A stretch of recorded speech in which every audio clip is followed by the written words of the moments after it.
In today's video, let's dive into the secrets of the crop tool. The crop tool allows you to remove portions of your image, or in other words, crop parts of your image.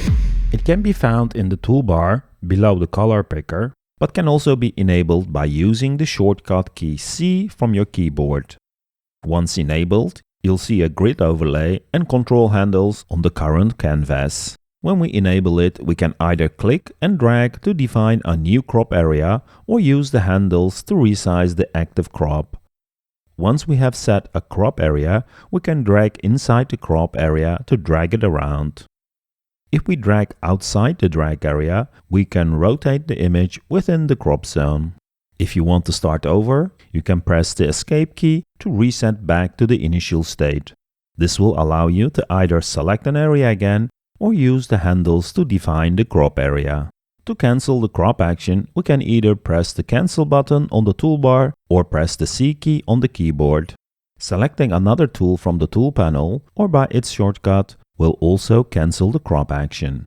For example, if I press V for the move tool gets selected and the crop gets cancelled. When the crop tool is enabled, you can still pan or zoom your canvas, which is super useful, especially if you need to crop very precisely. When you're satisfied with your crop, there are 3 ways to apply it. You can click the Done button on the toolbar, press the Enter key, or simply double-click on the canvas. Pretty neat, right? Now that we have covered the basics of the crop tool, let's explore some handy modifier keys that can enhance your cropping experience. First of all, if you have snapping turned on, the crop area will snap, just like the other objects in Affinity. To temporarily disable the snapping, we can press and hold the Alt key while dragging the handles of the crop area. Holding the Shift key while dragging the crop area will lock the movement in 45-degree axis. The Shift key will also lock the rotation of the canvas in 45 degrees. Holding the Shift key while resizing will keep the aspect ratio. If we use the Command or Control key modifier while resizing, the resizing will occur from the center. We can also combine the Shift key with the Command or Control key modifier to lock the aspect ratio while resizing from the center.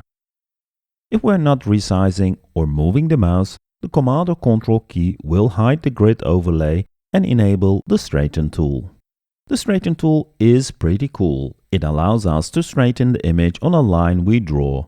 To draw a line, click and hold on the starting point of the line and release the mouse on the ending point. When you release the mouse, Affinity will either straighten the image horizontally or vertically, depending on the angle of the line. Pretty awesome. Let's now take a look at the toolbar options of the crop tool. The cog icon next to cancel will open up the presets. Affinity Photo does come with a predefined list of presets, but you can always create your own presets. Next, we have the crop mode. Unconstrained allows you to size the crop area freely. Using original ratio retains the original aspect ratio of the image. If we choose custom ratio, then the adjacent input boxes will set the ratio where the width is in the left box and height in the right box. Finally, we also have the resample mode. This time, the adjacent width and height settings set the dimensions for the crop area for the chosen measurement unit and DPI. The crop values are read-only values, showing you the size of the crop area.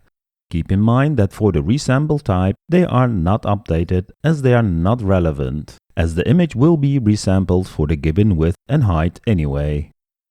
This brings us to the Rotate button. This is actually a very handy button. It rotates the crop area itself with 90 degrees, or in other words, swaps the width and the height values. The Straighten button enables the Straighten function which I showed earlier.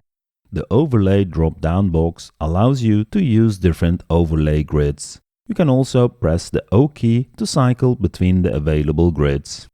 The last button we have is the Reset, which is the same as pressing Escape. It cancels all the changes and reverts back to the initial state of the crop tool. Finally, we have 2 checkboxes which I always keep turned on.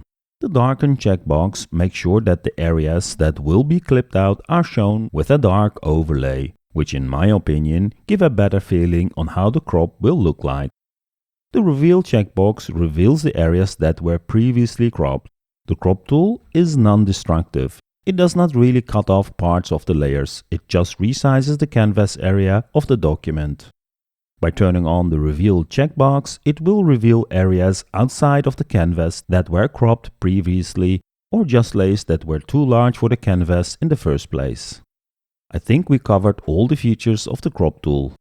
If I have forgotten something, don't hesitate to add a comment. Thanks again for tuning in, and until the next video.